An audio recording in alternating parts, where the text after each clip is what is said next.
always, always, always my greatest happiness and joy to be able to be here live with all of the devotees. There is such an august group of listeners and relishers that I almost feel a little bit overwhelmed, but it's so nice. It's like a family reunion every Ekadashi. We get to come together and we see more and more of our family. And so I feel fortunate that Ekadashi has fallen on a weekend, because I feel like that just, it brings more of us together and it gives us the excuse to speak longer, talk more, just keep the kata flowing on and on. And like you said, this is our nectar. Ekadashi is austerity, but for us, it is such a grand, incredible celebration of nectar and feasting on the pastimes of our dear Supreme Lord. So thank you, thank you, thank you for having me. Thank you all for being here. Without further ado, Om Ajnanatimirandasya Gyananjana Shalakaya Chakshurunmilitam Yena Tasmai Shri Gurave Namaha Shri Chaitanya Manobishtam Shtapitam Yena Bhutale Swayam Rupa Kadamayam Tadati Swapadantikam Nama Om Vishnupadaya Krishna Prashtaya Bhutale Srimate Bhakti Vedanta Swaminiti Namine Namaste Saraswati Deve Gauravani Pracharine Nirvishesha Shunyavadi Paschatya Deshatarine Jaya Shri Krishna Chaitanya Prabhu Nityananda Sri Advaita Gadadhara Srivasadi Gaura Bhakta Vrinda Hare Krishna Krishna Krishna Hare Hare Hare Rama Rama Rama Hare Hare Vancha kalpatarubhyascha kripa sindubhya eva cha patitanam pavanebhyo vaishnavebhyo namo namaha. And because this is a Srimad Bhagavatam gathering usually, Om Namo Bhagavate Vasudevaya. Om Namo Bhagavate Vasudevaya. Om Namo Bhagavate Vasudevaya. I want to talk today about faith as a superpower. Do we have faith? Do we believe with as much of our hearts as possible? Maybe not all of our hearts, right? But do we believe with as much of our hearts as possible in what we've been hearing or in what we've been told? Do we have faith? Have we strengthened this superpower? I will begin with a verse from Srimad Bhagavatam, because of course, what would these Srimad Bhagavatam lectures be without the glory of Grantaraj Srimad Bhagavatam, the king of all literatures? So this is from the first canto, chapter 7, text 7, 177. Yasyang Vesruyamanayam Krishne Paramapurushe Bhaktir Utpadyate Pumsa Shoka Moha Bhayapaha. Translation: simply by giving oral reception to this Vedic literature, the feeling for loving devotional service to Lord Krishna, the Supreme Personality of Godhead, sprouts up at once to extinguish the fire of lamentation, illusion, and fearfulness. Once again, simply by giving oral reception to this Vedic literature, the feeling for loving devotional service to Lord Krishna, the Supreme Personality of Godhead, sprouts up at once to extinguish the fire of lamentation, illusion, and fearfulness. Do we believe? Do we have faith? Srimad Bhagavatam itself is saying this is possible. Shukadeva Goswami is saying not only is this possible, it is probable, it is promised. Narada Muni says so many times, this is possible, probable, absolutely promised. Srila Prabhupada has come to say, this is possible for you. not for a pure devotee somewhere out in the realms of Vaikuntha Loka and spiritual abodes. This is possible for you, me, all of us, here, right now on this earth, in this material creation. Do we believe it? Do we believe in this, in the power of this oral reception? Just by receiving Srimad Bhagavatam through the ears. Maybe we aren't able to read for long periods of time, but we can hear. Do we have faith in these gatherings? That these particular gatherings of us coming together on mornings, evenings, midday, wherever you are in the world, this can change our lives. Do we believe that it can sprout up at once and extinguish the fire of lamentation, illusion, and fearfulness? It can. It does. We are given unlimited examples. One very wonderful example, one amazing exemplary being who really personifies the fact that faith is a superpower is Sri Hanuman. As Ram Navami just passed and as Hanuman Jayanti is coming on the full moon, what would we do without Hanuman? What kind of bhakti would we have without Hanuman? So I'd like to go on a little bit of an exploration of the glories of Hanuman.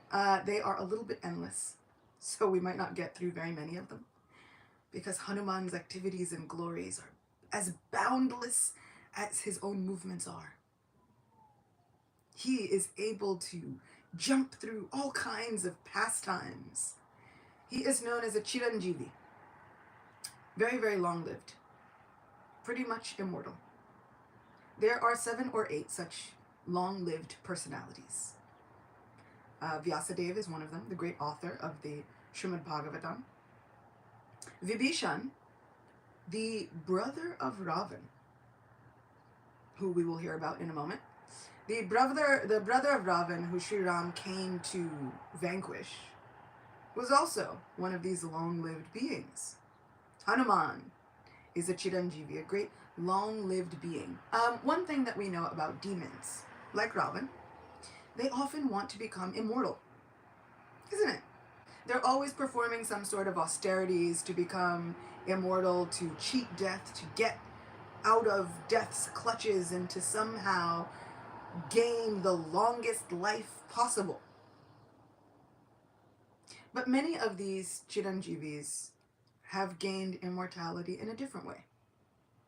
How do devotees gain immortality?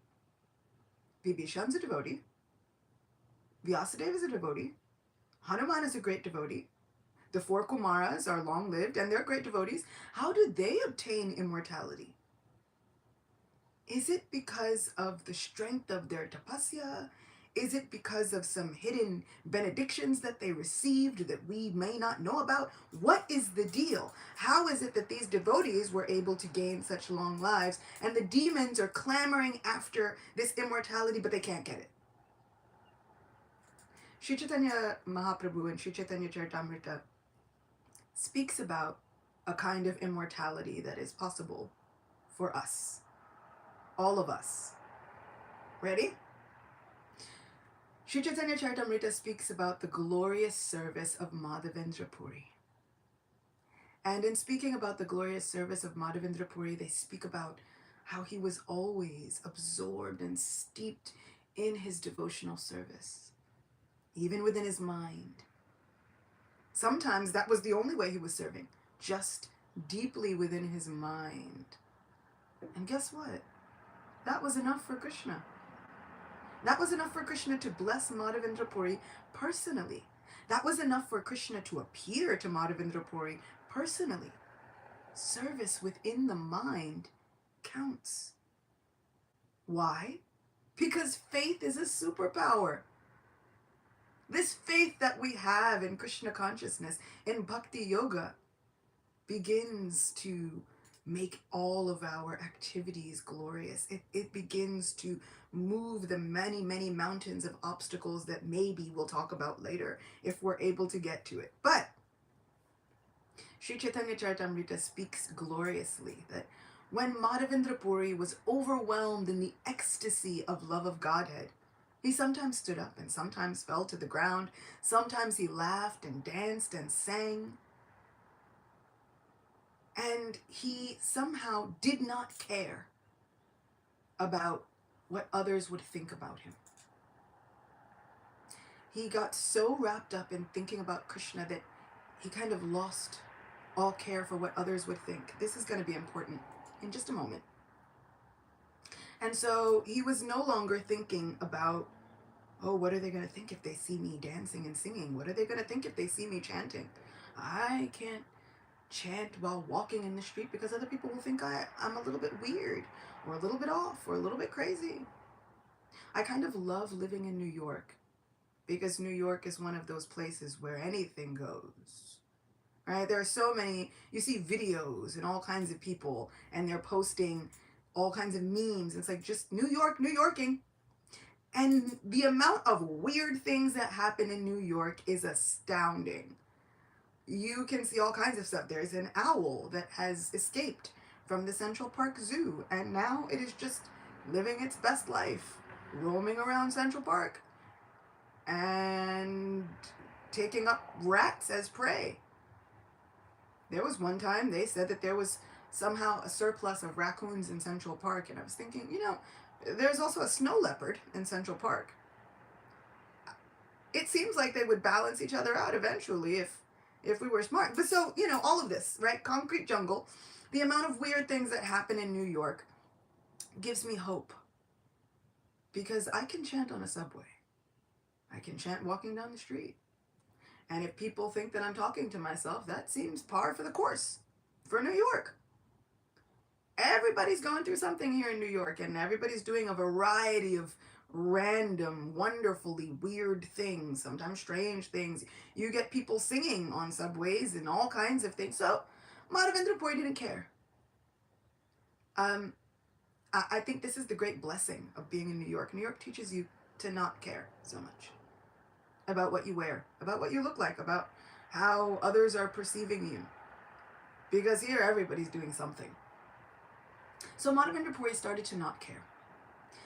One thing he did care about was he had been previously in a place called Remuna, and he had received a unique blessing from the deity there. He wanted to make sweet rice, this amritakeli, for his very own personal deity of Sri Gopal, who is now Srinathji, held in Nathdwar. But at this point, Sri Gopal, Srinathji, was being housed in a beautiful temple on Govardhan Hill because he is the lifter of Govardhan Hill. And so Madhavendra Puri was in Remuna, and he thought, this deity of Gopinath here is so beautiful and astounding and wonderful, and he's being offered sweet rice in 12 earthen pots, and this sweet rice is said to have contained the sweetness of the spiritual abode itself. I wish I could make some for my Gopal, and if I could just taste a little bit, I would be able to figure out how to make it. This, for pujaris, I know firsthand, this is actually kind of something that is true. Krishna begins to endow pujaris with special abilities. And sometimes you realize after cooking for the Lord for a certain amount of time, sometimes you can taste other preparations and realize, this has this ingredient and this ingredient and this ingredient. You can taste the different ingredients within a certain preparation. And so Madhavendra Puri was thinking, if I could just taste this sweet rice once, I'll be able to make it for my Gopal. And then he thought, oh no, I have decided, or I have desired to taste something which is meant for the Lord, and he has not yet been offered it. This is a great offense. And so he left that place. However, Gopinath, knowing the desire is within the hearts of everyone, which I think is a fitting story to tell on a day like Kamada Ekadashi, because Kamada means the fulfiller of all desires. This Ekadashi fulfills all desires. And so, friends, I encourage you to think of your heart's desires. Krishna is seated within everyone's hearts, and he already knows what's happening there. So feel free to open up your hearts and see how Krishna and Sri Ekadashi Devi somehow employ their magic to fulfill those various desires in the way that is best for us, in the way that works for our highest good. Sometimes we have desires and we could not fathom how they would be fulfilled. And when Krishna fulfills them, it is a miracle. Something greater than we could have ever asked for. Like Dhruva even. So, Madhavendra Puri had thought, I wanted to taste this sweet rice and this is an offense. I should leave this place. However, Gopinath appears to the Pujari. As the Pujari has finally offered the Lord a sweet rice right before bed, takes the offering away, puts the Lord to rest, the Pujari goes to sleep, and in sleep, the Pujari gets darshan of Gopinath, who says, "O Pujari, I have hidden a pot of sweet rice. This sweet rice is meant for Madhavendra Puri. Go and find him immediately." The Pujari goes and takes a look behind the altar of the deities and finds, of course, this one pot of sweet rice. He goes running, yelling to Madhavendra Puri, "Oh, Madhavendra Puri, please come see. Come see the sweet rice that the Lord has stolen for you. Please come see this miracle that our Lord has performed just for your benefit." Madhavendra Puri says, "Well, why are you yelling? You've called me." "Yes, come take this sweet rice." Gopinath said, "You wanted this sweet rice, and so he stole it, held it back just for you." And forever and ever and ever, this deity was now known as Kirchor Gopinath. Not just Gopinath. Kirchor Gopinath. Gopinath was the stealer of Kir, that sweet rice. He changed his name for forever in connection with the devotional service of Madhavendra Puri. How amazing is our Krishna? That Krishna will have pastimes with us and then change his name maybe. "I will forever be known as this Gopinath who has stolen sweet rice just for you." Madhavendra Puri thinks, oh, how incredibly fortunate. However, once others hear about this, they will begin to offer me all kinds of respect and all kinds of things that I should leave. This is how Madhavendra Puri gets to be singing and dancing his way to Jagannath Puri.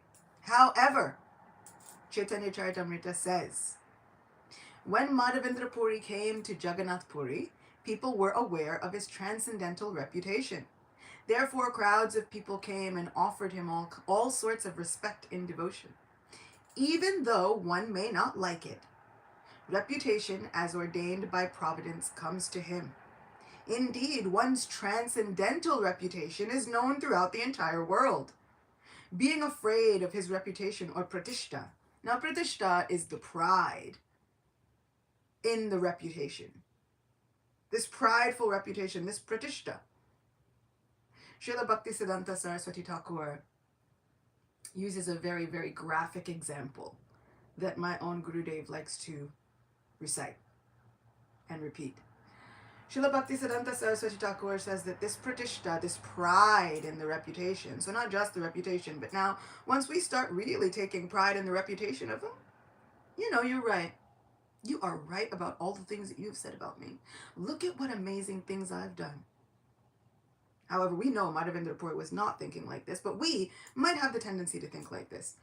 Bhaktisiddhanta Saraswati Thakur says that this indulging in this pratishta is like taking the stool of a boar and smearing it all over our bodies. I said it was graphic. I tried to put a disclaimer. It was going to be graphic. It was going to be really weird. But this is this pratishta. And so we might be thinking, well, why was Madhavendra Puri so eager to get away from it? Because this was his understanding. That this pratishta, if he gave himself over to it, and if the pride overtook him, it would be like taking the stool of a boar and smearing it all over your body. Many of us like to be as far away from stool as humanly possible. right? Like, I think this is something that we can all agree on. And I'm not talking about purified cow dung. I'm talking about everything else, right? All of the other stools, including our own, right? My Gurudev says is, you know, you flush it down the toilet, you don't look back. You try to get as far away from it as possible. You try not to even talk about it with the people that you care about. Like, you really gain a closer relationship with somebody when you start talking about like bowel movements. Those are the people that you really are deeply connected with. Like, you're not like on the street like, you know what, talking about like even when you go to the doctor and the doctor's asking you like, okay, is there constipation, is there, or you have to have like a colonoscopy and so you've got to clear everything out. You don't even want to talk about it with the doctor. Like, you know, like we're not that close, you and I, doc. And so we try to keep ourselves separated from all of this. This is what Madhavendra Puri is trying to do with this Pratishta. He wants to keep himself separated from it. One of my dear friends and god sisters is saying, Gurudev loves to use stool analogies, and he really, really does. He really does. I know that the lecture is getting good, and he's getting really into it when he starts using stool examples, and he uses them often. There was one lecture I was listening to. He said, you know, we could spend the whole lecture talking about stool, but sometimes we can categorize them into two types. And I'm thinking, Guru Maharaj, what is happening? But it's such an interesting thing to think about. We spend our lives trying to get away from it, and really, this material world is made up of so many different kinds of eventually what will be stool. And we spend our lives building it up, you know, to be something that it's not, something different. So Madhavendra Puri was trying to get away from this pratishta, right? This boar dung, like as far away from it as possible. However, one's transcendental glories and reputation seem to cling to a person. So even though one may not like it, one's transcendental reputation is known throughout the world. Being afraid of his reputation, Madhavendra Puri fled from Remuna. But the reputation brought by love of Godhead is so sublime that it goes along with the devotee as if following him. When we start diving deep into love of Godhead, that reputation follows us. So, all of this to say, why did I tell this long story? Chiranjivas, how can we gain immortality? By diving deep into transcendental service. And then we become immortal through that service. Madhavendra Puri is immortal. We are still talking about him 500 years later. He becomes a beacon of transcendental love of Godhead through his devotional service. The Kumaras, how are they immortal? How is Vibhishan immortal? How is Hanuman immortal? Through their devotional service. This devotional service goes along with the person and follows them like a shadow. One of our friends says, like a sweet fragrance. This is the fragrance of our beloved. One time, one great Acharya, Pundrik Goswami, he's a great Acharya of Radharaman Temple. He was giving a lecture and he said, when we go to meet a beloved, sometimes when you go to meet a lover, maybe if you have not had this experience, a loved one, sometimes we think, oh, my loved one enjoys this fragrance the most. And then we put that fragrance on. Now everyone around us on our way from where we were to our beloved can smell that fragrance, but we know who it's really meant for. This is our devotional service. Our devotional service is the fragrance of our beloved. We put it on because we know our beloved loves it so much. Now everyone around us can see that devotional service, but we know who it's really meant for. We know the internal reason of why we have adorned ourselves with such devotional service, why we might even accept others praising us. It is because we understand this is only because of the transcendental loving service to my Lord. In this regard, Hanuman has a very loving, happy story. Once, he saw Mother Sita applying sindoor which is a bright red vermilion. And he thought, "Oh, Mate, why are you applying this sindoor?" And she would apply it to the parting in her head and sometimes to the juncture where her throat and neck meet. This area right here where the tilak is, that one. And so he says, "Oh, Mate, why are you applying this sindoor? What is this?" She says, "Well, this gives pleasure to my Lord Ram, and I put it on to gain a long life for my Lord." So he thought, "Oh, this makes Lord Ram happy? Okay, say less." Right? Hanuman is the originator of say less. He goes and he applies some sindoor. He gets this bright red vermilion and he applies it. But in true Hanuman fashion, he applies it all over his body until Hanuman is bright red orange. And then he walks into the assembly of Sri Ram. And Sri Ram is there with so many council people and assembly members and all of these important dignitaries. And in walks Hanuman in his very own way. Jai Sri Ram. And everyone is thinking, what's happening? What are you doing? But Sri Ram knows. And he is so endeared by Hanuman's devotion. And Hanuman says, "Oh, my Lord Ram, I saw Sita Mata. She was applying sindoor and she said that this would ensure your long life and this would bring joy to your heart. And so look, does this bring joy to your heart? Are you happy? Are you pleased with me?" Sri Ram says, "Hanuman, I am always pleased with you. Always.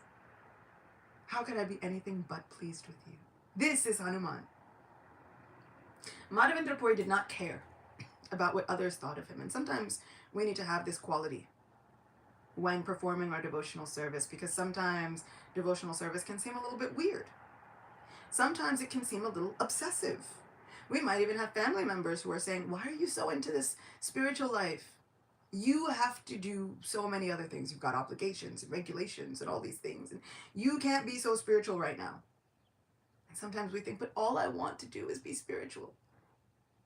Sometimes we have to continue on by hook or by crook, in secret, hiding it, whatever it is, but we have to be willing to not care. This is the whole reason for Hanuman's advent. This starts on Mount Kailash.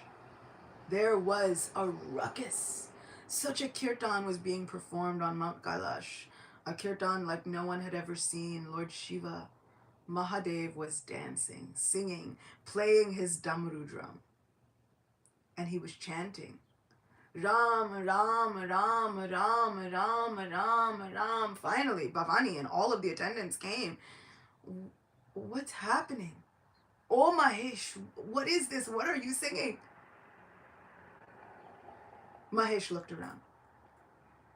"Because all of you are my dearest associates, I will tell you all a secret. My Lord is about to take an unprecedented form. He will be born as the son of a king named Dasarath. He is going to destroy this demon Ravan, and he has asked each and every one of the demigods to assist him. I will also go to assist him." His dear wife Bhavani was looking, "Oh, how will you go to assist him?" Lord Shiva says, "I will go in a form that I've never before taken. So many of the demigods are appearing in Vanara forms as monkeys. I will also go as a monkey."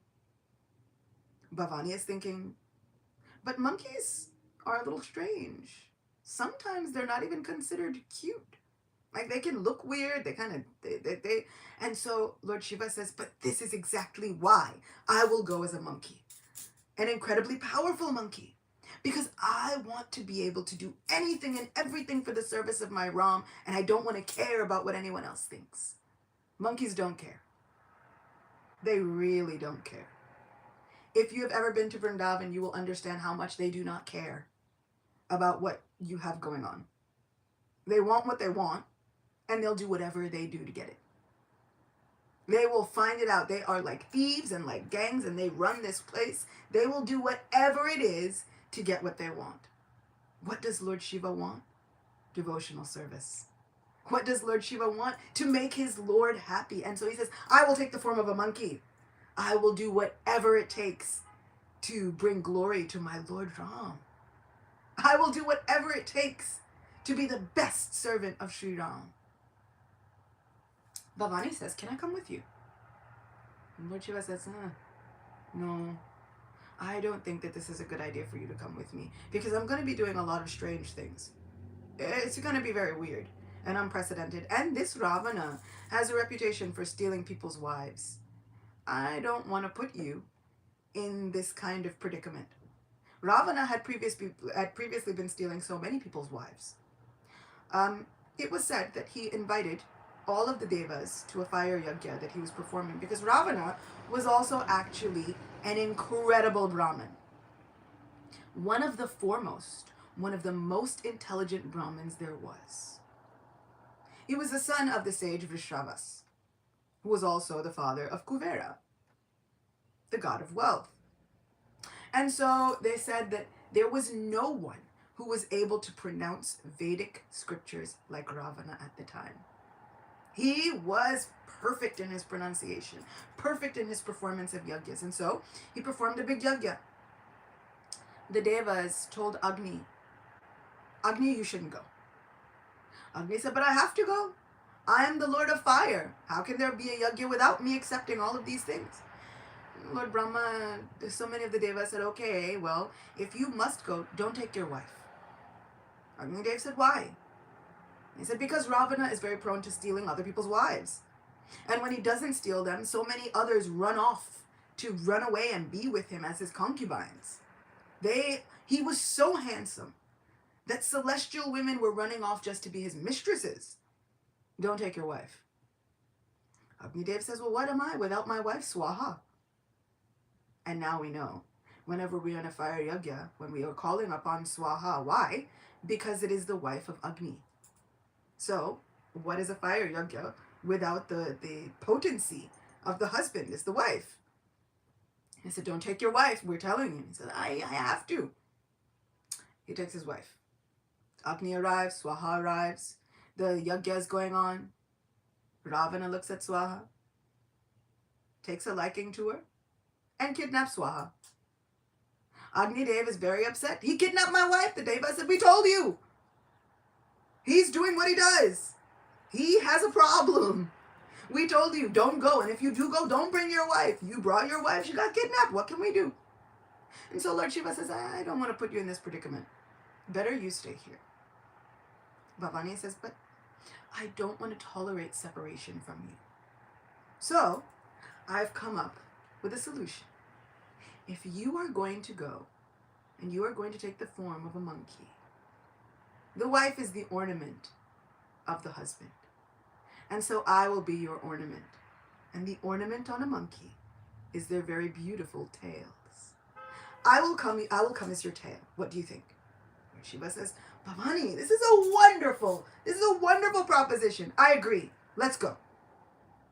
And so Lord Shiva takes the form of Hanuman, who has a glorious, beautiful, mystical, power-filled tail, who is none other. This is the combined form of Shiva and Shakti. How incredible is Hanuman? Ready and willing to do anything and everything in order to please Lord Ram. And he has one mantra. Ram, Ram, Ram, Ram, Ram, Ram, Ram. With this mantra, he is able to cross seas, to lift mountains, to increase his size, to decrease his size. Faith was Hanuman's superpower. Do we believe? We have been given one mantra. Hare Krishna, Krishna Krishna, Hare Hare.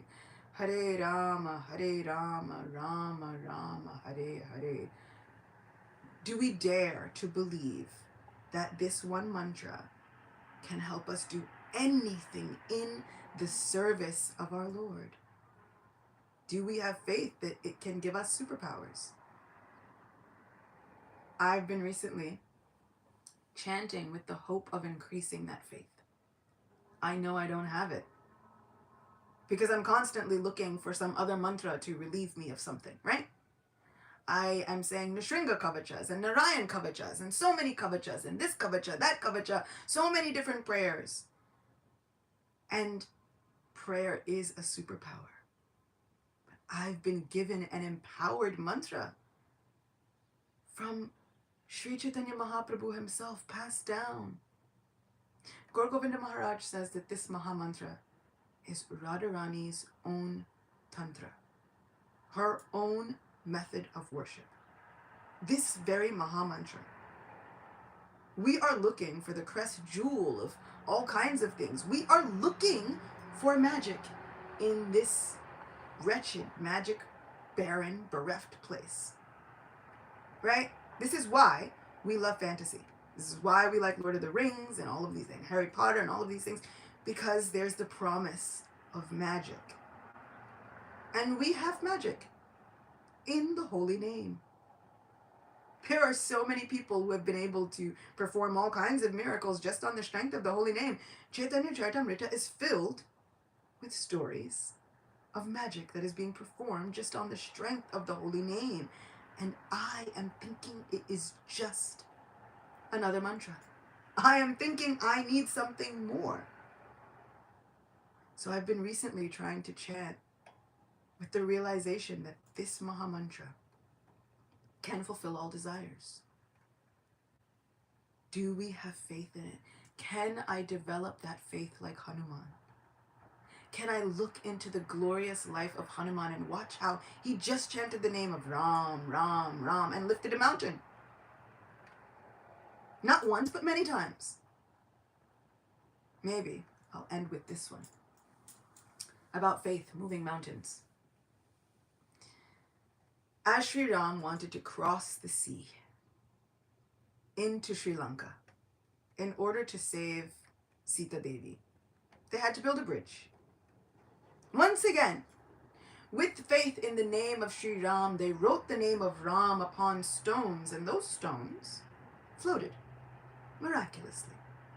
Still, to this day, they're floating. The floating stones of Setubanda.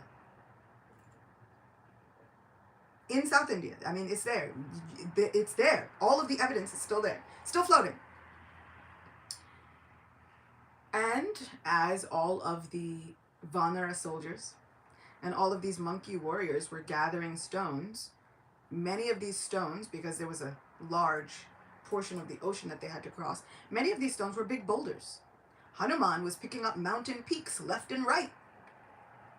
It is said that he picked up one such peak, which was one of the peaks of Mount Sumeru. And this mountain peak had been separated from its family. Yes, mountains have families. Mountains have personified forms, and mountains are persons, because everything is personified. How incredible.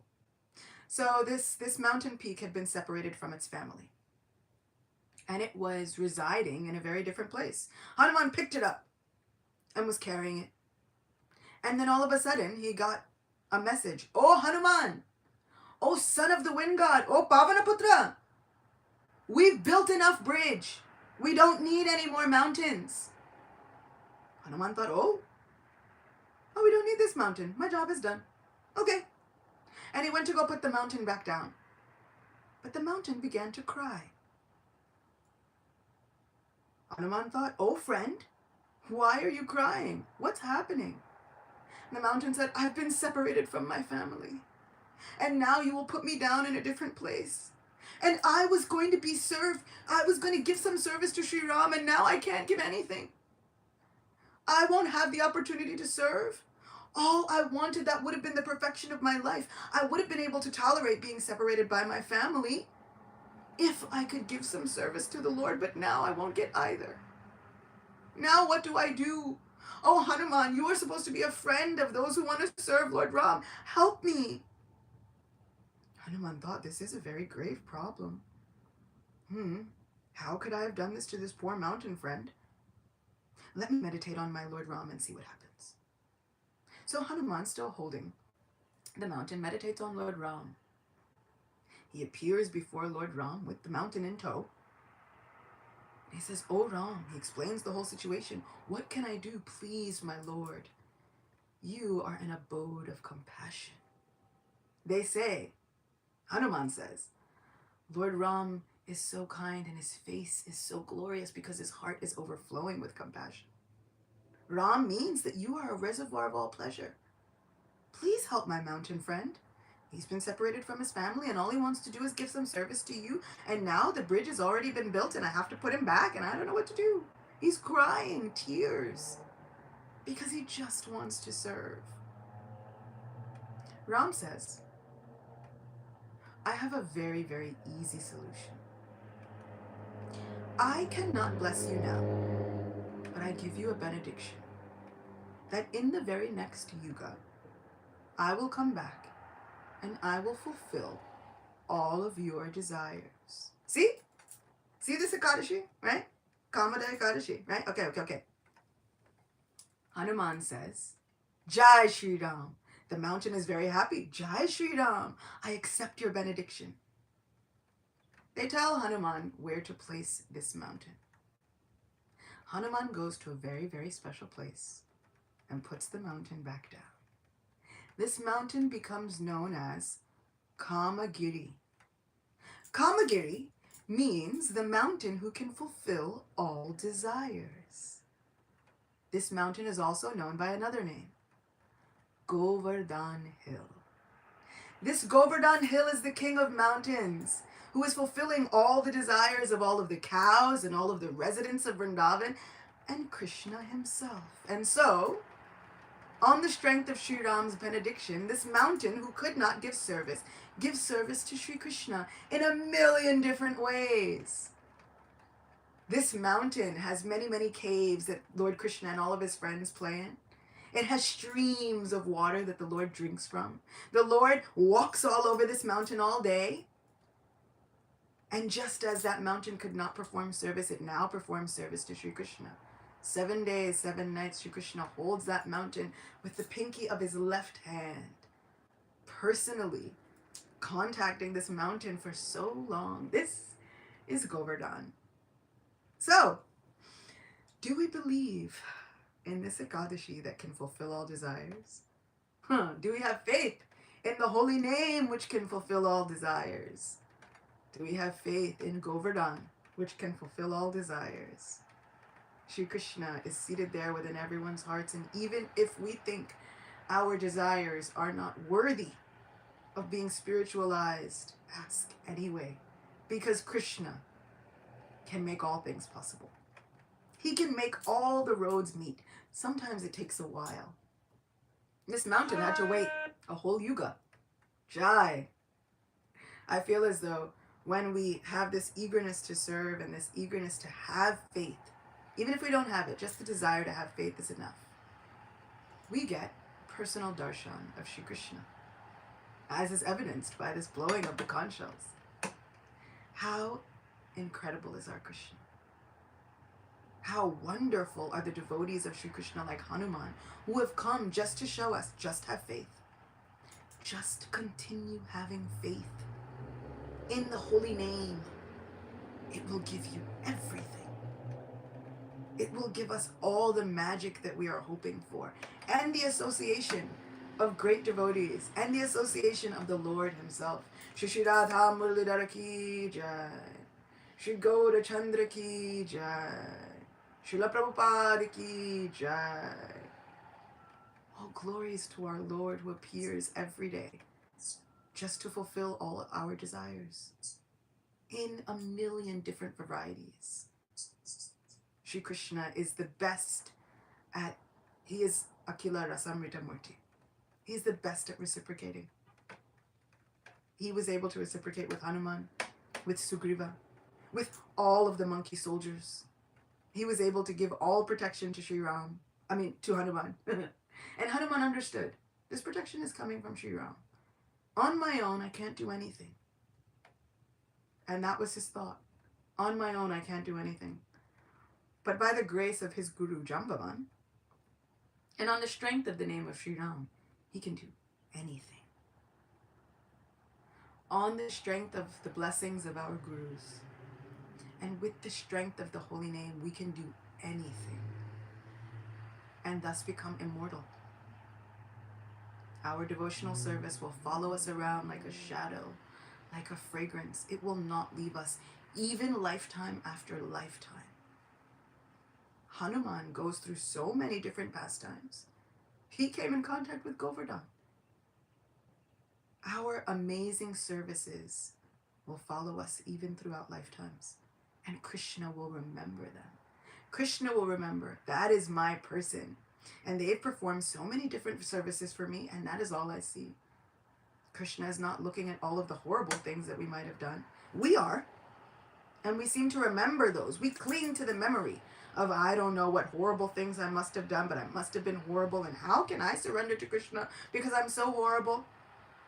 Because I might not be born in such an attractive form, or I might not be born in such a great place, or I might not be... Hanuman was a monkey.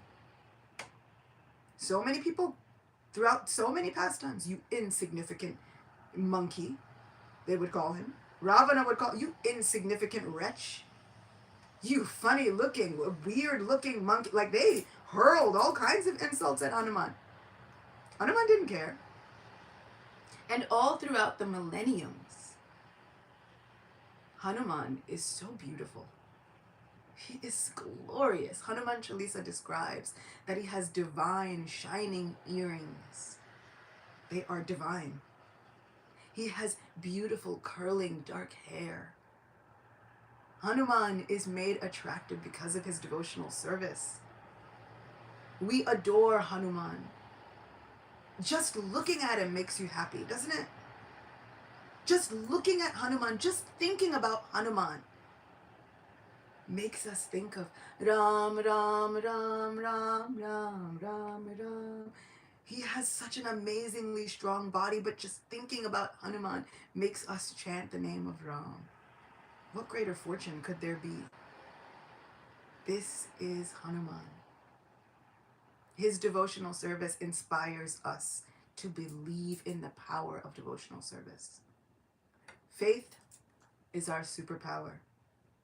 The holy name is our invoking magic mantra. There is magic to be had here. Even in this material world that looks like there should not be any magic here, there is magic. It is hidden, nestled within the spell book of Srimad Bhagavatam. Right? We're always looking for this fantasy book. It is there in Srimad Bhagavatam. It is there in Chaitanya Charitamrita. And it is absolutely available to us right here, right now, today. All we need is a little faith. And if we can't find that faith, we just find someone who has faith and become friends with them. That's all. Thank you so, so much. Srila Prabhupada ki jai. Grantaraj Srimad Bhagavatam ki jai. Shri Ramachandra Bhagavan ki jai. Pavanaputra Hanuman ki jai. Jai, thank you, Shida Gopi, Ekadashi. Wonderful class. If there is something standing in the way between you and Krishna, go an extra mile and you'll be situated like Govardhan Hill in devotional service. Nicely. Thank you very much. That's my personal takeaway from your beautiful presentation, Shida Gopi. Thank you very much. So we'd like to go a little bit over time. It's Saturday. If anyone of you would like to share or reflect or ask a question, now is the time, dear devotees. Let's do it. Hare Krishna. There are so many monkey emojis popping up in the chat, and I am here for it. I love it. It's like the best use of this monkey emoji anytime. I feel like it makes me think about Hanuman. And Vrindavan. Monkeys run Vrindavan. Right? They do. It's true. They are the true bosses of Vrindavan. You've got to ask permission from Gopeshwar Mahadev and the monkeys in order to enter.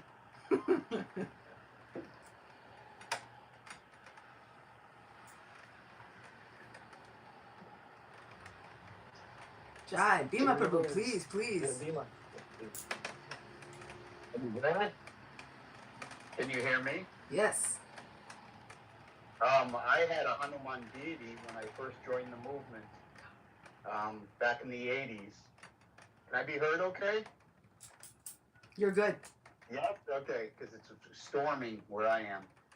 He was a little 2-inch brass Hanuman deity, and I had a little altar for him. And at that time in the 80s, we were on Sankirtan, what they called Sankirtan, which was basically living in a van with 2 other brahmacharis and traveling at 108 miles per hour, and I'm not exaggerating, 108 miles per hour across the nation, and going to big events, etc., and raise funds to buy the hundreds of thousands of acres and temples and everything like that. But anyways, I had a Hanuman deity which I worshipped like a pujari, on the road. And one time, I'll tell you a quick story. One time we were sleeping in the van. It was in the south. It was very hot, so we left the doors. We were in a hotel parking lot. We left the doors of the van open to get some air. It was very hot, like 90 degrees even at night.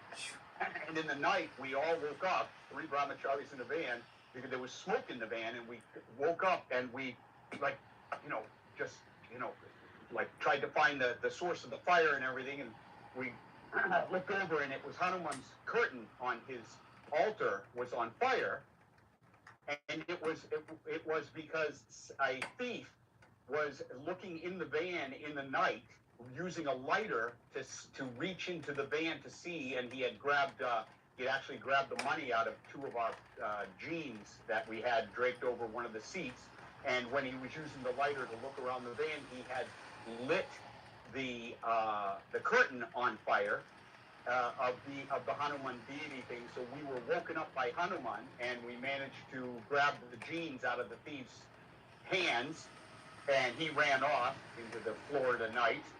But I had Hanuman for many years until I got married, and Hanuman was like, "Well, you're not a brahmachari anymore, so you don't need me," and he disappeared. But that's my Hanuman story. Wow. I used to chant in front of him like a madman for the power to rescue Lakshmi Devi. That's how we used to see it. We used to view that we were on a Lakshmi Devi rescue mission. So when we would go out there, we would go out as if in battle, but we never went out onto the battlefield without, and I'm telling the whole truth and nothing but the truth, and that is we would never leave that van until 16 rounds were done. Strict 17 sitting still, or if we had to, we walk up and down parking lots.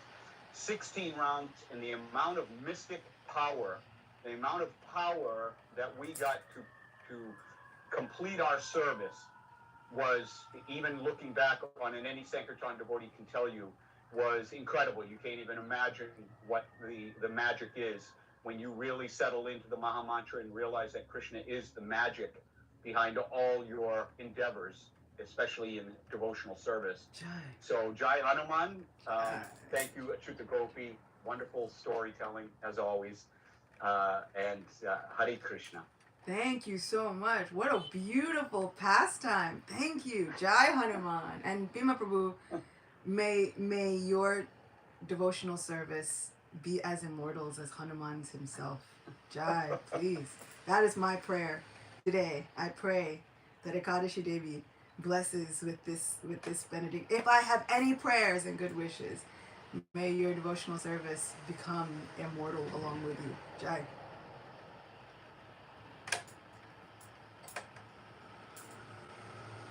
My big little sister, come on here, Devi.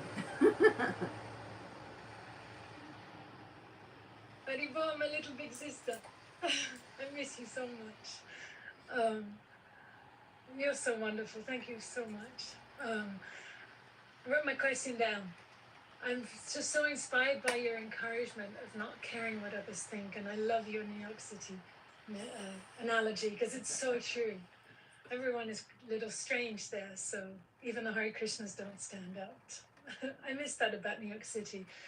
That you're encouraging us to be like Hanumanji and not care what others think and still continue to endeavor forward in our devotional service. So I'm wondering, what words of wisdom, what insight can you share with us to empower us during those times that others might misunderstand the intentions behind our service. I know that's something that you have also had to deal with. Yeah. Thank you. I just, on Ram Navami, we had a home program. Because if anyone knows my family, it's quite large. And if we all gather together, it's the equivalent of a small temple program anyway. So we were home and we had a small home program, and I wrote a skit for the kids because the kids told me that they wanted to perform a play. I asked them what play they wanted to perform. I said, well, what do you want to do? They said, we want to do the story of Hanuman and Lankini. Hanuman and Lankini is a very short story. Hanuman arrives in Lanka and he sees there's someone there. And he says, who are you? She says, I am the guardian and presiding deity of Lanka. My name is Lankini. I've been guarding this city for as long as it's been around. Who are you? He says, well, I'm Hanuman. I'm the servant of Sri Ram. I'm the messenger of Ram. I was looking for Lanka. Here I am. She says, you insignificant criminal monkey. You are stealing in here in the dead of night like a thief. How dare you? And he says, I'm not a thief. You're the thief. You're supporting Ravana, who was definitely a thief. He stole another man's wife. You're supporting a real criminal. I'm on the side of God. And so she says, today I will devour you. No one can get past me into this city. And she runs and she slaps Hanuman in the face. Hanuman, my Guru Maharaj tells this story. And he says, Hanuman just kind of gently punches her in the chest. He doesn't really put any real force behind it. And she goes hurtling down to the ground, falls unconscious. She gets up and she's still shell-shocked, wind knocked out of her, everything. She says, oh, Hanuman, Lord Brahma told me a long time ago that once a monkey would come and punch me and I would fall down to the ground, and I should know that that monkey is Hanuman, and I should know that my time for guarding Lanka is over. Lanka will be vanquished. Lanka is bound to fall. Oh, Hanuman, may you be successful in your mission. Jai Hanuman. She becomes a devotee. Guru Maharaj says that Lankini represents a confused and bewildered mentality of others when they misunderstand us, when they accuse us, when they falsely accuse us in regards to our devotional service. And sometimes we can find that this mentality happens with outsiders. Sometimes we can find that that mentality happens even within our own families. Sometimes this mentality happens even with other devotees. And so, Guru Maharaj says that how did Hanuman overcome this confused mentality of Lankini? With his firm conviction. He had firm conviction and faith in Sri Ram. And so sometimes we have to have firm faith. Who is my Lord? Who is my master? And how has my master blessed me? Advaita Acharya had such firm faith and conviction. Srivas Thakur had such firm faith and conviction. And there were other people in Nadia, in Navadvip, who said, oh Srivas, you're ruining the town. Better that we break up your house and throw it into the Ganga. But he had such firm faith in Krishna, in Sri Chaitanya Mahaprabhu, and in the holy name. And so we have to develop this firm conviction to continue going, because our mission is bigger than the misunderstandings. Srila Prabhupada was often misunderstood. And he says it. He says, so many people in India misunderstand me and my mission, and they've accused me and they've criticized me because I've given Brahmin initiation to Westerners and women and all these different things. He said, but he said this idea of Varnashram Dharma based on birth has spoiled the whole Vedic culture. He said it has to be based on our actions. Srila Prabhupada had such firm conviction and firm faith that his mission was bigger than the criticism. He continued on, no matter what. Despite heart attacks, health problems, people in his own mutt misunderstanding him, criticizing him, misunderstanding his intentions grossly. So we have to understand for ourselves what is our mission. And then we have to have that firm faith and conviction to continue on with that mission. And so the kids performed this drama. And that was the lesson of the drama that Guru Maharaj gave. So I find it so appropriate and on point that you ask this question, because that is absolutely a question. What do we do when others are misunderstanding us. We can't punch everybody, right? We can't punch other people who are misunderstanding and falsely accusing us, but we can have firm faith. We can continue, and we can understand that the Lord absolutely will be protecting us. Just as the Lord protected Srivas, Advaita, Srila Prabhupada, Hanuman, the Lord will protect us and empower us. Yes, we can't punch other people's, and we can't punch ourselves. Like, we can't beat ourselves up for being criticized. Even Krishna was criticized and incredibly misunderstood. He says it. He says, the lesser intelligent deride me when I arrive in my forms, and they tell me I'm nothing. I'm just an ordinary man. I can't possibly be the Supreme Personality of Godhead. Krishna's own mission was grossly misunderstood. We have to know that it is coming. It is part of the pastime. And then we have to know that our mission is much bigger than that. We have to be Krishna conscious because there's magic there. And we have to make others Krishna conscious. Despite all of the things and all of the... There are unlimited things to argue about, even in Krishna consciousness. But we can gather together and we can talk about the things that we agree upon. That Krishna is wonderful. That Krishna's pastimes are wonderful. And that we can have faith that in discussing these pastimes again and again and again, even when we think, no, but there are real problems. You can't just sit around discussing Krishna's pastimes all day. There are real problems to solve. Excuse me. That is the only solution. Srimad Bhagavatam says that by giving oral reception over and over and over again, that is the only way to extinguish the fire of lamentation. There are unlimited things to argue about, but we can all agree that Krishna is wonderful. Let us take shelter of these pastimes. Even when we think this is not solving my problem, the more we read the pastime, the more it will solve the problem. I was feeling that way, dejected and grossly misunderstood. And I did not think when the kids asked me, let's do Hanuman and Lankani, that I would find that solution. But in listening to my Guru Maharaj tell this story and then give the exact solution that I was looking for in my heart, I know Krishna is real. So when we focus on all of the things that there are to argue about, we will spend our lives in that state of mind. But when we say, okay, there are a million things to argue about, but let's go to Shastra. Let's beg mercy from Srimad Bhagavatam and see how Bhagavatam reciprocates with us. Then there is magic. It is a spell book, and there is magic. Krishna's pastimes can absolutely extinguish the fire of lamentation, illusion, and distress. Krishna promises. So I promise. I hope that answered the question.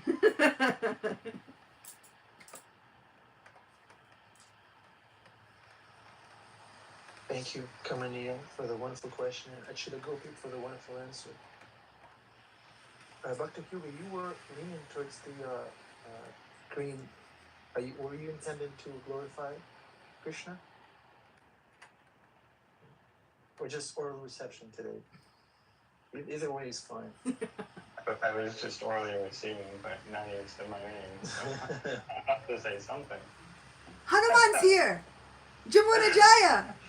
Hare Krishna, Hanuman. Jai Hanuman!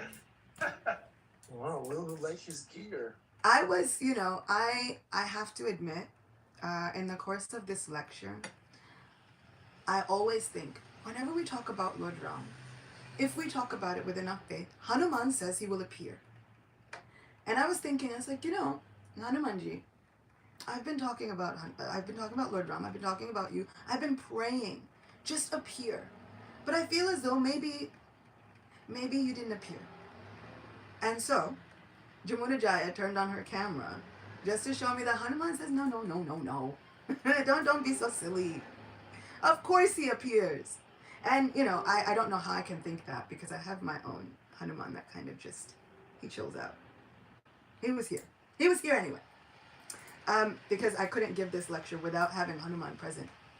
And once, I was speaking in Rishikesh. And I was telling Hanuman stories and Ram stories to friends because there are so many temples there dedicated to Lord Ram. And we were on a balcony of a random resort place. And as I'm telling the story, and as we get into Ram Lila, and we are speaking about the glory of Lord Ram and the wonderful pastimes of Hanuman, a monkey comes by the balcony door and just sits and listens for a long time. And he peeks his little head in. And we sang to Lord Ram, and this monkey just listened. And then when we were done, the monkey left. And so sometimes I'm always on the lookout for the magic. And that is my prayer today on this Ekadashi. I want to be on the lookout for the magic, the mysticism. I'm ready. Krishna, you are the master of all mystics. You are the master of all magic. I'm ready. I'm on the lookout for the magic. We've done the things. I now have the faith, and the magic is going to come. Thank you, Jamunajaya, for giving me such faith that Hanuman did actually. He's here. Oh my God, he's so cute. And he's so big. I love him, and his tail's so beautiful. How glorious. Thank you. I actually have two of them. No way! We have the other ones too on the shelf we're reading it right now. We had them at the Bhakti Center gift shop a long time ago, and I bought this one because I just couldn't. And then when we were sort of breaking down the shop, there was another one. He's more white. Mm-hmm. And so Elgarunga was like, nobody's buying it. Said, Jamunajaya, you take it. I was like, no, I actually have two. I love it. I love it. I love it. I love it. It was wonderful. Thank you for your class. Hanuman has just been a thread throughout my entire life. Before I knew anything, I would always be attracted to the picture. And it's like, what's the deal with those pictures with the monkey and the mountain? And like, what is the deal? And then I always find him in everything. Just yesterday, I was reading the Narada Bhakti Sutras, and this thing about service being immortal was right there in the passage that I was reading. And I have the shirt that says Hanuman is my own boy, as you, I believe. Because I really do. And this thing about Govardhan Hill, I knew, but I hadn't remembered, and I was just at Govardhan Hill, so just feeling so connected to this great soul. So thank you. Mm-hmm. If there's one thing that is everywhere, there's two personalities that are everywhere along Govardhan Parikrama. It's Lord Shiva and Hanuman. They are everywhere along Govardhan Parikrama. There is no bhakti without the protection of Mahadev and Hanuman. It is so palpable. You feel it, and you know they're helping you through your devotional service. So we can call upon these great souls. We should be calling upon all of this assistance whenever we feel weak or we feel like we can't keep going. Oh, Hanuman, help! You were able to do anything. You didn't feel tired, no hunger, no thirst, no nothing. You were able to do everything. Please help me. You know I just want to serve my Lord. And I mean, this is for another day, but maybe next Ekadashi will continue. It'll just be 2 Ekadashis dedicated to Hanuman, because there are so many. I wanted to dive into Brihad Bhagavatamrita and the many places that Hanuman shows up there. It's just Hanuman's prayers. And whenever Hanuman speaks, everybody sits up and listens. Even in the 5th canto of Srimad Bhagavatam, Hanuman is there. They go and they take a journey to Kimpurusha Varsh, where Hanuman still eternally resides. So I am always giving such glory and admiration to Sri Hanuman. You cannot help but love some of these personalities. You cannot help but love Hanuman. He is such a celebrated hero. I've never seen a pastime where the devotee is almost as much of the hero as the Supreme Lord himself. In some places, people will know Hanuman more than they know Sri Ram. Like, that's it. All we need is Hanuman. And this is the glory of devotional service. This is the glory of chanting the holy names.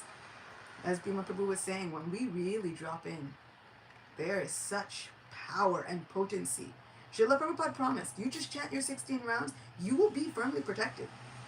Everything will be given to you if you just chant 16 rounds. And that is an adjusted amount. Incredible how Srila Prabhupada was able to invest the potency of even chanting 64 rounds into just chanting 16. Srila Prabhupada did that for us. How incredible. How incredible are these saints? And we know them. We can call out to them for help. And they will help. They will communicate with us. Bhima Prabhu would have never left his van if it was 64 rounds. Yeah. But he had service to do. He wanted to rescue Mother Sita. He wanted to go bring Lakshmi back to Sri Ram. And this is how, as children, we've always been taught to think about money.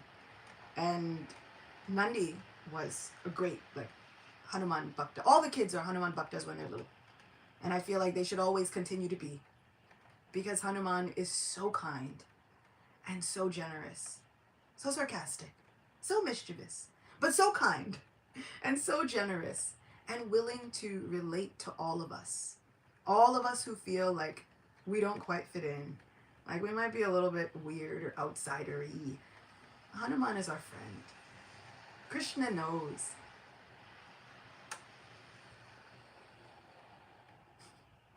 Krishna's mother Yashoda would sometimes tell Krishna, "You're so restless. Why are you so restless? You are so fond of the restless monkeys that I feel like you're one of their family. Oh, beloved of the monkeys, just sit down for a little while." She would call him Vanara Priya. "Oh, beloved of the Vanaras, you're so restless like a monkey, just sit down for some time." And sometimes Krishna would not heed his mother's words, and sometimes he would take that as an insult. "Oh, mother, Vanara Priya, you call me? You say I'm just like the monkeys? How could you?" And so sometimes Mother Yashoda thinks, let me stop calling my child this, because now he's saying, "You think I'm just like the monkeys? Well, then I'll go off to the forest and live with them." And what Mother Yashoda knows about her restless son is that he is so stubborn that he just might do it. And so sometimes she thinks, okay, let me lay off on the Vanara Priya to make her point. But this is our Lord. He loves all of us misfits. He loves the misfits the most. And so the more that we decide not to fit in, the better it is for us.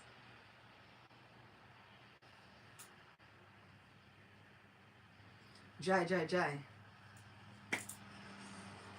Thank you very much. It's 8:30. Ashitagovi Prabhu, wonderful 1.5 hours of your association. I feel very, very eager to serve Krishna. And I'm not afraid to be a weirdo anymore. That's it. And I encourage you all, dear devotees, don't be afraid to be a weirdo if that's necessary for your devotional service. If that's necessary to serve, grow a tail, grow facial hair, no problem. Right? If that's what's necessary to serve, go for it. Thank you very much, Achita Gopi. Very inspiring class. All the best Very people, nice. all the best people were weirdos. Jesus was a weirdo. Rumi was a weirdo. Okay? All the best people were weirdos. Nice. It says Morning Weirdos Club. Srimad Bhagavatam Weirdos. Okay. Hare Krishna, Hare Rama, everybody. We love you all very dearly. Thank you, Achita Gopi. Thanks everyone for attending and participating so actively, for your emojis, for your hearts, for your plushies, Jamuna Jaya, for your smiles. Jai Hare Hanuman. Krishna. Hare Krishna. Yes. Radha Maharaj. Hare Krishna.